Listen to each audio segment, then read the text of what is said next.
Très heureux de savoir que vous êtes nombreux à suivre cette émission Tout le Bel avec Nadia GB. Bonjour à tous les fidèles abonnés de CHD News. Bonjour à tous ceux qui me connaissent. J'ai dit mes condoléances à la grande famille Moubimba et à Patient. Mes condoléances à vous. Nous allons à Talabino vraiment. Nami Swamawa. Bonjour à toi, Papa Migo. Bonjour à les sponsors officiels de CHD News. Il s'appelle Combo de Mpoutou, Mbote bonjour à toi et Mbote bonjour à Serando Mazikou, Mbote bonjour à toi aussi, le président Goriba, Mbote bonjour Nabino Nyos Bouzalarawana. À chaque fois que l'émission est Kotakana CHD, vous êtes là pour liker, commenter et si gérer Nadia GB à l'Ingarabino Mingi. Je fais des gros coucou à Yvette Yaya, un moussoïle de luxe, Yvette Yaya. Gros bisous à toi, gros bisous à Jojo Kama qui dit mieux, Balobi Constant Maessi, Nadia GB, Balobi, merci beaucoup pour Namonineti, ça va, Constant Maessi. Hein, on remarqué qu'il Fanzi. Merci beaucoup à toi, Constant Maessi, pour tout ce que tu fais pour moi. Jerry, tu as là, les boss, Jancy Mayassi. Merci beaucoup à toi aussi. Aujourd'hui, nous voulons parler de la musique, hein, la musique proprement dite. Moi, j'ai l'honneur de le recevoir à mon émission, ça me fait du bien. À chaque fois que je suis avec lui sur mon plateau, ça me fait vraiment plaisir parce que j'étais petite, je lui regardais, excusez-moi, il chantait déjà, il faisait déjà la musique. Et aujourd'hui, je suis journaliste et j'ai l'honneur de recevoir pour vous aujourd'hui Monsieur Samuel. C'est comme ça qu'il aime. Je m'appelle. Monsieur Samuel. Je m'appelle. Bonjour. Bonjour Nadia. Ça va? Oui, ça va, hein? Bonne année. Hein? Vous avez pris 10 poids 2022.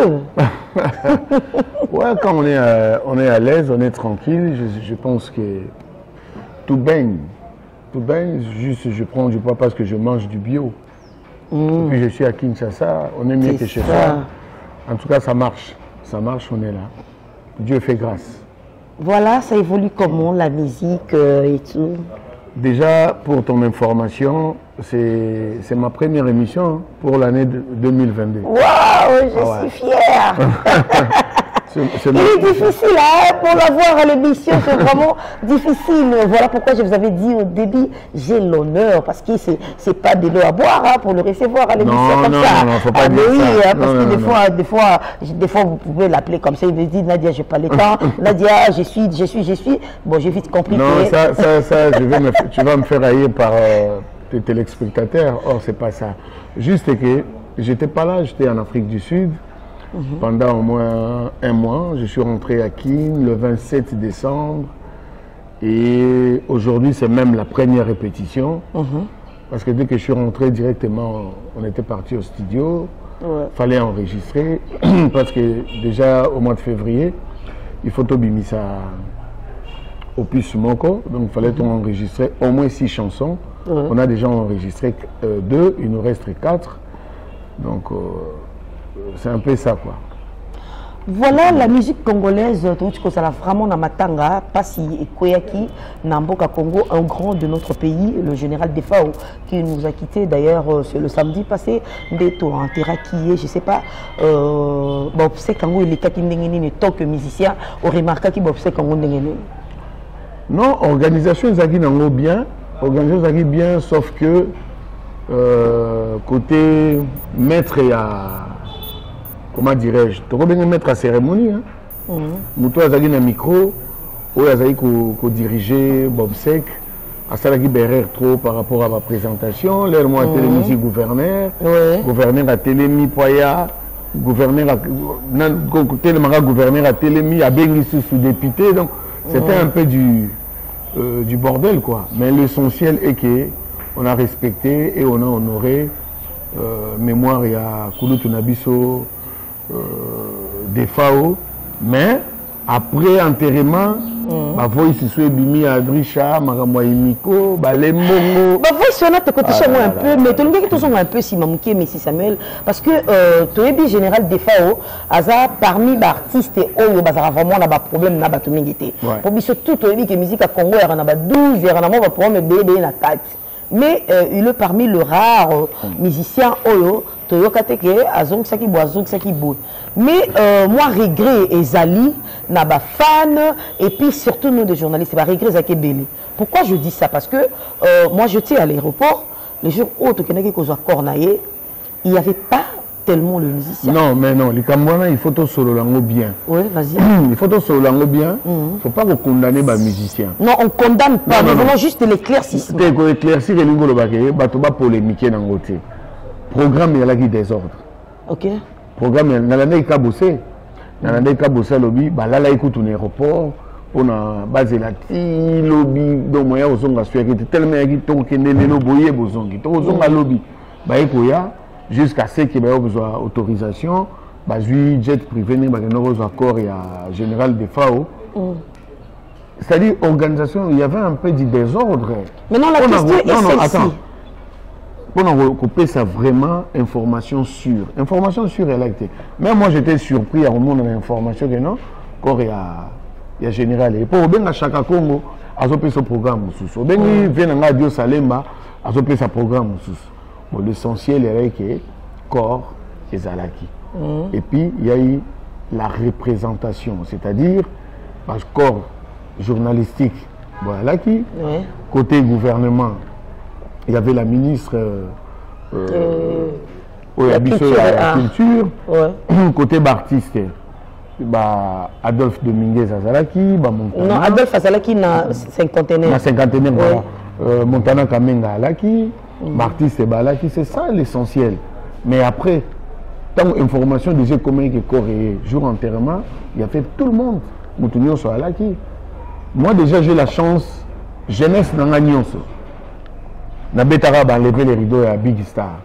Ah bon? Ouais, tu as dit dans l'orchestre dans Flash Music, tu as enlever les rideaux à Big Star na Palladium, des afkouts ou des affaires Mikui. À la vidéo, on a fait à Paris, tu as enlever les rideaux à Big Star na Loufoua, tu as enlever les rideaux à Big Star na Vis-à-Vis, tu as enlever les rideaux à Big Star na la Devinière. En tout cas, on a 5 concerts.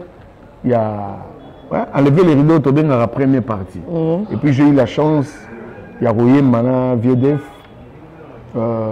album Nae Times Money, na Tokenaï Ngaï Manda Chante, Godé Lofombo, Céléo Scram, état d'esprit, toujours. On a salué à Paris, tout ça à Kenya, tout ça au moins 1 mois, on a bossé avec lui, tout ça là il peut la clip. Et la dernière fois où tout le monde a animé, tout le monde a Matadi. Et ça, dans le mois d'octobre, dans le mois d'octobre, tout le monde a Matadi. Il n'y a pas de Matadi. Tout le monde a un clip dans l'hôtel. Ah, tu as mis 30 minutes à l'issolo. Mais ça, Mozong a boité. Il y a un producteur. Nous, quand même, même si c'était déjà le but aux hommes. Ah, aujourd'hui, santé. Voilà, on a qui. Mais je fais ça déjà. Pour moi, c'est vraiment un grand frère tout d'abord. On a une relation très bien aillée. Et puis c'est un grand chanteur, grand danseur. Donc c'est ainsi va la vie. Moi, morceau moi long, moi morceau moi bouquet. Ah, Banzemba Def. Papa, poni kiminda koye. Likambo toelite poni kiminda koye. Papa, obalanga na mbongo mingi, otiki banana yo, enanya kobokolo wango, papa ya bana zonga ndako, tobongisa na malembe, papa ayoleli. Merci beaucoup. Alors, on a salué clin d'œil na do à Congo dit Kowel, en direct à Paris quoi. Voilà, merci beaucoup, M. Samuel. Alors, question anglaise qui boye. C'est vrai, ceux qui artistes, que ce soit comédien, que ce soit musicien, il y a plusieurs artistes, il n'y a pas seulement que le musicien, les comédiens, mais toujours le bango parce que mingi, makamoni, c'est pas ça, pas la bango. After matanga, tout le monde a mambo mebele. Ok, bongo bima qui est belé, commission zong qui boye. Oh boye, il va qui bongo, il y a des fois on peut dire bah voix c'est ça na makambo bimi. Maintenant, j'aimerais vous poser la question parce que au bandit musique pelé l'autre moi je vous rappelle que j'étais à Monseigneur Mokié dans ça qui dans Mokié non non, c'est-à-dire quoi? Non, comme ceux qui déjà comme la mesure en comme musique c'est Gazaï déjà. On va dire 16 mois. Ah, n'a précisé à 6 ans. Non, même pas. Donc, c'est juste pour vous dire que au bandi ma musique en moi kala. Alors, il nous connaît les salariés à chaque fois que ceux qui ont un problème au Yamawa, after matanga désordre bimakaka. Ils ont dit à quoi? Vous, le musicien, vous allez organiser ou soit ils allez nangabu, il y a gouvernement. En fait, tu as un problème dans le cannabis. Si tu as le ministère de la Santé, c'est un médecin qui est là. Jean-Jacques Mbungadi. Moi, à Bruxelles, beaucoup de respect, excellence Jean-Jacques Mbungadi. Mais le ministère de la Culture va être la culturelle. Et ça dure. Il y a le ministère de la Culture, va être la culturelle. Or, il faut être la culturelle. Nous avons culture, il y a la politique culturelle. Mais il y a la politique culturelle. Il y a chaque fois, ceux qui artistes et les problèmes, recourent toujours au gouvernement. Et puis ce n'est que normal parce que le gouvernement congolais doit aux artistes 100 millions de dollars. C'est beaucoup, hein? Oui, 100 millions par rapport à l'indépendance tchatcha, œuvre sur l'artiste hymne national, que ce soit le Lotoana Debout congolais, que ce soit la Zaïroise, et que Coiffoire, emblème nyon sur les alliés, artiste basala. C'est-à-dire, mon voilà non, bafuta yango, artiste était. Surtout que na banzembo, indépendance tchatcha, Afrika mokili mobimba, deux œuvres. Or, makamana nyonso, il a bien réglé s'il y a dans le ministère de la Culture, il y a un culturel qui est là. En fait, même pas mon culturel, mais ma conseiller. Parce que tu vas dans le ministre de la Culture, l'élo. Tu vas pas culturel, mais tu vas dans mauvaise foi. Il y a un c'est ça le problème. Tu vas dans penchant. L'élo, c'est l'organisation de Imiko. Mais Imiko, tout ça sous la partie étatée. Tous les artistes, il faut pas en Imiko. Non, ça c'était à l'époque, il y a MPR, parti État. Imiko, Union de musiciens congolais. Imiko, c'est belle. Et ça, association. Donc je peux ou ne pas. Voilà. Mais Lélo, Imiko, on dirait qu'à pour un but, c'est la honte. Et je salue en direct de Paris. À Paris, il y a un ministre, un poto, un voice, et ça honore pas les artistes. Mais tu vas comprendre que Imiko doit représenter les artistes congolais. Oh, bango va saluer les gens comme bango. Batangi ba kombo ya bato bino moko boyoki wana bato musupe bana kati baza ba innocent. Mais baji quand même là pour mbongo bimi babi fait 5000 $. Et mon ana pas problème na commentaire ka likambo na yebi. On a yebité. Na ko commenter net makamba mbongo na ko commenter ngote. On a yebité na ogi voice ka neti bato nyonso bayoki mais c'est décevant. Et là on le baka yango wana donc toko s'attarder dans ngote. Bah assumer bah responsabilité na bango hein. Bah assumer voice wana soit bah se justifier à etalinga bango. Voilà bah assumer bah responsabilité na bango parce que baza mikolo pour tout le monde a clair réseaux à la minité la mamboyo. C'est vrai monsieur Samuel ne veut plus en parler pour aller ne veut pas parce que alors il y a un lobby là on te pour bolir bambon on a pour ça appelle baroté bino boye bino bojirara bambon wana mais et comme on peut ça qui te vraiment mingité parce que à chaque fois que tout le monde a ba musicien batambola ba carabien batambola ba latra ba costume bien tout le monde a ba matanga kuna ba lati ba costume non costume ça il fanda que bien jour wana mais VD Fagi nous a formé faut honorer la propriété. Si tu as un tchaki micro, qui parfait, n'a dit. Ah non, tu on a vraiment exagéré. Non, mais bien, on peut-être que c'est dans l'andri, n'a bien. Tout chez nos pages. Pour nous choses à mamba, bien, on a baloué la honte. Ah, et ça grâce. N'a bien. Et ça grâce. Au monde, on a réseau société, baninga, bazaka, celui maman basket, c'est bien net dans la timboui. Attirons dans les réseaux sociaux. Parce que malgré que nous n'avons pas noté. Mais soyez au moins l'histoire tout le monde. Parce que moi j'étais là dans la misée. Je vous avais vu d'ailleurs dans l'interview. Quand vous avez vu basket, tu as bien sur les réseaux sociaux. Parce que c'est ça. En fait, tous les artistes, il faut te prôner ma valeur. Hein? Te prôner ma valeur. Il ne faut pas que comment dirais-je, il faut tout le bar utile. Or, biso de chaque mini kana, oh, ils sont inutiles. Voilà. Vous comprenez? Si on a sombi basket, ils ont un titre dans les réseaux sociaux.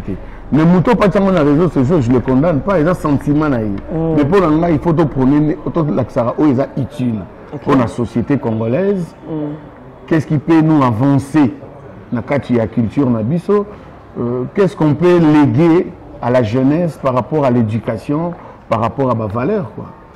Voilà, M. Samuel, aujourd'hui, la musique nabiso est commis vraiment dans ces beaux musiques nabiso Kiti parce que biso tout au oui, pourquoi je dis ça?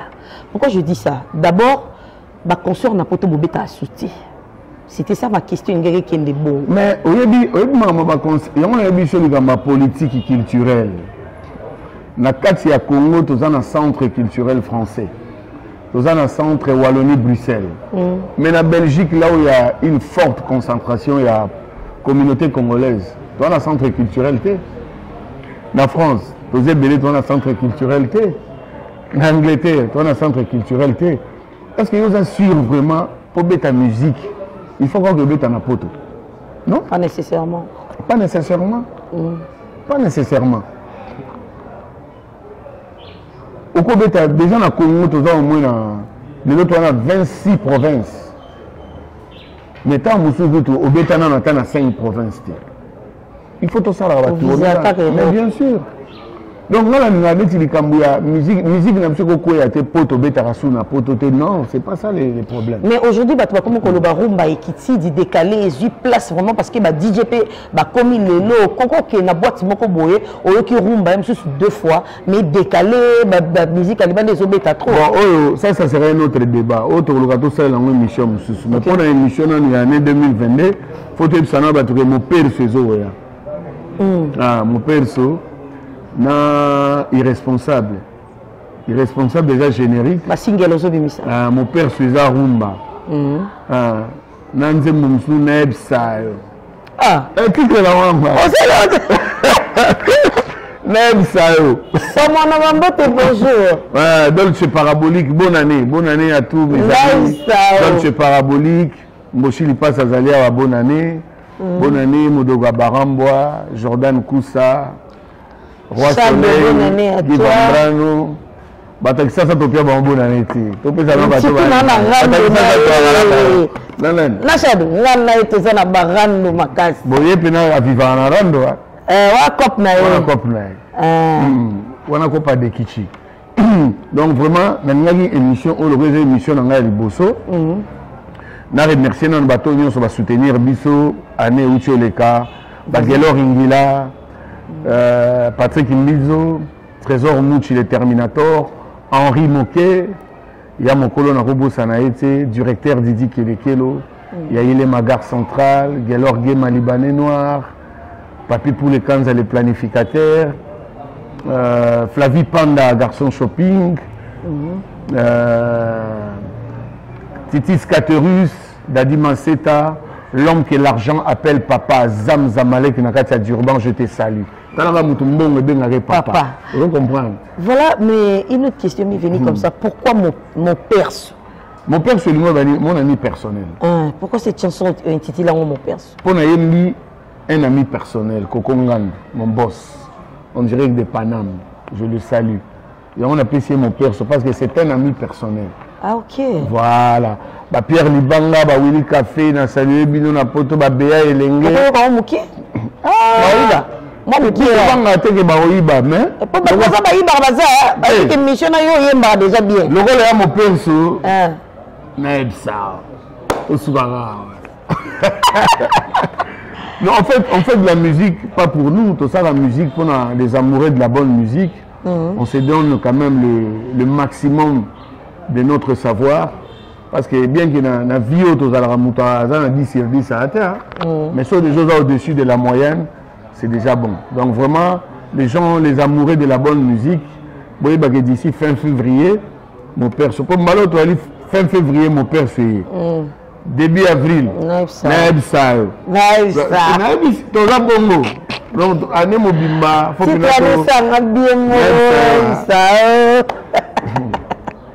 en tout cas, Batunanga à Paname, Liévin Kaloubi, JC Mosaka, que ça fait au moins beaucoup d'années dans la Kin, dans la Mikilité. Mais on est mieux que chez soi. Tous les ans, on a Kin, on a des devoirs et des obligations. Donc, tous les ans, on a Kin. Tu as besoin de poste na yo, tu as besoin de GB, tu as besoin de samedi, tu as chaque vendredi, tu as musique, tu as chaque samedi, tu as retrouver déjà. Donc, Baba Nana, vous retrouvez Bisso A à la base, na Bisso Place, les autres répétés. La félicité, Avenue Escorte numéro, je crois, 15.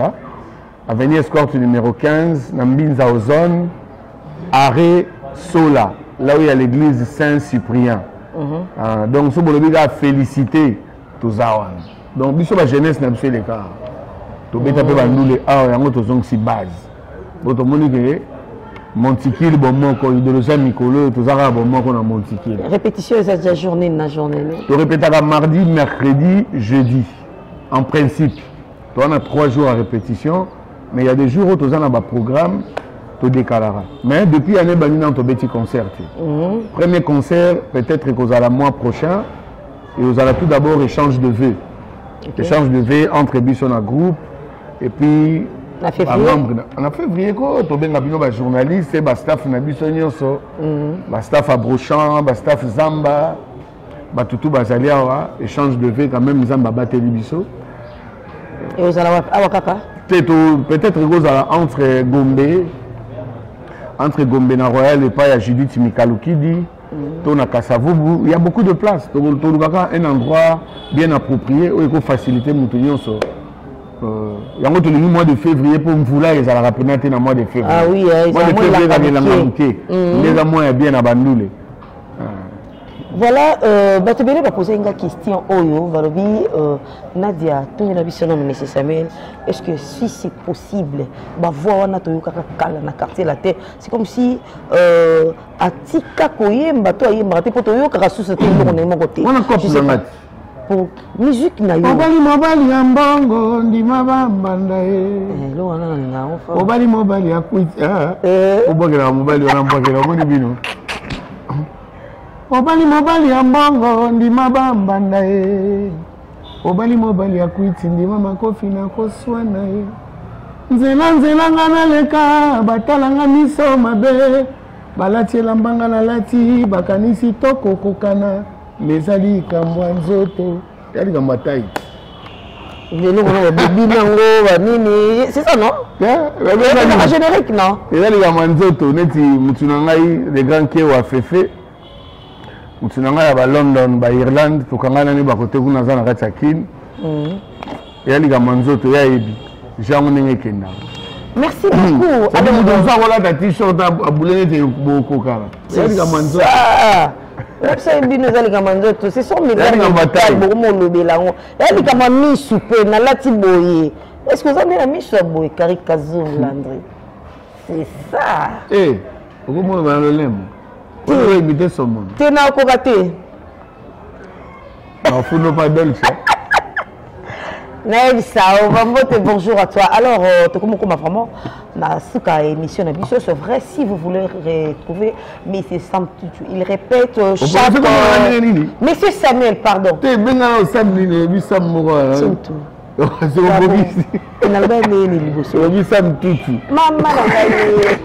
Voilà, Monsieur Samuel, vous voulez le retrouver chaque mardi, c'est seulement mardi. Mardi, mercredi, jeudi.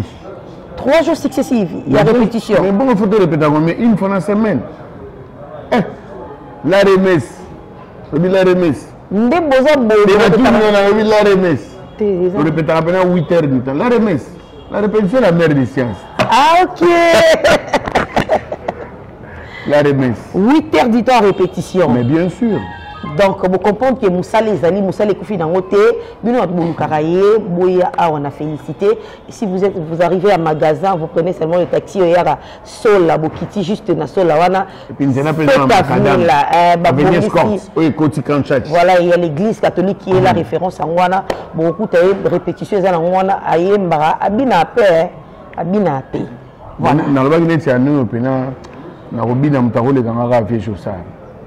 Body cap. Ah, quand on est à maman, boulot. Pour lequel tu n'as eu moins kilo de fond à celle sans entraînement. Vous avez quelque chose à ajouter? Non, et là on va ajouter mon perso, mon perso irresponsable, donc vraiment la bonne année, na batutu. Même ça, on a fait l'émission. À Bruxelles, le monument Christian Londolé, Aimé Toumbadola, Sylvain Poto, London City, Clova de Londres, Patrick Ekule, Maurice Biongo, Switzerland, Blaise Mbala, Motonanga, Willy Kamenga, les grands japonais. Vraiment, Bambo Tebele, toi, Nakin, Tozo Bossé, pour vous. Et à très bientôt. Et s'il faut que ça conseille, na confrère Nayo, Oyo Bazala que ceux qui m'attendent et bimi, Bazumbo ou Balié. Bazumbo ou Babombi, Balaxi na famille, Moussous Batia na Matangate. S'il faut que ça me conseille, quoi ça me mais ça va continuer au Iba, on va continuer au Sambo. Non! Conseil bien, moi. Mais attends! Mais va continuer au Iba, on va continuer au Sambo. C'est trop méchant ça! Non, c'est vraiment conseil à bien à repérer ça. Va continuer au Iba, va continuer au Sambo. Bon moteur, bisous, bye. Ton numéro? Non, le numéro est bien topé ça la boîte. Vous savez, on a même na Facebook. Sam Chintou Leche, Sam Chintou officiel, Sam Chintou tout court. Et puis tout ça na Baninga Malamu, na Instagram, Sam Chintou. Baninga Malamu, c'est le nom de son orchestre. C'est ça, bisous ça, mon étoile. Et avant que c'était na batunyon se kutia ba Baninga Malamu. Nous comment Moninga Malamu. C'est ça. Et bon béré rouge à pamba. J'espère na ciment. Merci beaucoup. Tu commis vraiment na sur émission na biso ça il est réel plaisir. Ya ko yambela bino musicien munene ya mboka na biso Congo. Vous avez eu, on a essayé un peu d'entretenir avec lui. C'est vrai na 2022 depuis Ebandi et sa première émission na à Sala avec Nadia GB, ça m'a fait vraiment plaisir et que Dieu vous bénisse. Merci beaucoup d'avoir répondu à mon invitation. Merci Nadia. Merci si tu là on a pas nos déplacements. On s'est déplacé au Yeti. En fait, il fallait déjà tomber en rep. Moi, ça filme peut être au Fanny Bogo. On va comprendre que tu es en plein répétition. Donc, Katagi Karapo pour la Nadia. Quel honneur. Merci beaucoup. Ok, merci beaucoup. C'est bon. Voilà, merci beaucoup à toi, Landry. Ceux qui vous s'appellent vraiment, on a image. Merci à Landry, merci Nagra.